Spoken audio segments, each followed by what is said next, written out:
মহারাজ কৃষ্ণচন্দ্র অনামিকাদের একদম পছন্দ করতেন না। একদিন রাতে গোপালের পক্ষে বাড়ি ফিরে যাওয়া সম্ভব হয়নি, কারণ গানের জলসা শুনতে শুনতে অনেক রাত হয়েছিল। তাই সেদিন বাধ্য হয়েই তাকে রাজবাড়ির অতিথিশালায় থাকতে হয়েছিল। পরদিন ভোরে মহারাজ ঘুম থেকে উঠে অতিথিশালার বারান্দায় গোপালকে প্রথম দেখলেন। গোপালও মহারাজকে দেখে তাকে নমস্কার করল। কিন্তু সেদিন নাপিতের কাছে নখ কাটতে যেতেই রাজার কোড়ে আঙুলের খানিকটা মাংস কেটে গেল। নাপিত বলল, হুজুর, এত বছর ধরে আপনার নখ দাড়ি চুল কাটছি, কই একদিনও তো একটু আঁচড় লাগেনি।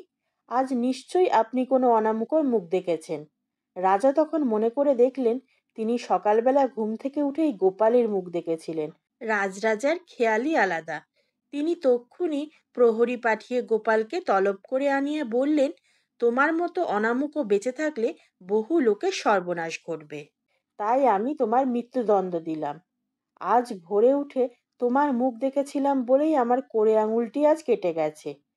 গোপাল মৃত্যুদণ্ডের আদেশ শুনে কিছুমাত্র বিচলিত না হয়ে বলল, হুজুর, অনামিকাদের চরম দণ্ড দিয়ে ভালোই করছেন, কিন্তু মহারাজ, ঘুম থেকে সবার আগে আপনি উঠে যেমন আমার মুখ দেখেছিলেন, তেমনি আমিও তো আপনার মুখ দেখেছিলাম। আমার মুখ দেখে আপনার কোড়ে আঙুলের সামান্য একটু মাংস কেটে গেছে, আর আমার দেখুন আজ মৃত্যুদণ্ড হচ্ছে। আপনি এবার বিচার করে বলুন, আমাদের দুজনের মধ্যে কে বেশি অনামিকা? সঙ্গে সঙ্গে মহারাজ গোপালের মৃত্যুদণ্ড মকুব করে দিলেন এবং তিনি বললেন, আমি মোটেই অনামিকা নই, দেখলে তো তোমার কিছুই হলো না। এইভাবে গোপাল নিজের বুদ্ধি খাটিয়ে নিজের প্রাণ রক্ষা করল। এই ধরনের সুন্দর সুন্দর গল্প শোনার জন্য এখনই আমার চ্যানেলটি সাবস্ক্রাইব করে নিন। আর গল্পটি কেমন লাগলো তা অবশ্যই কমেন্ট করে জানাবেন।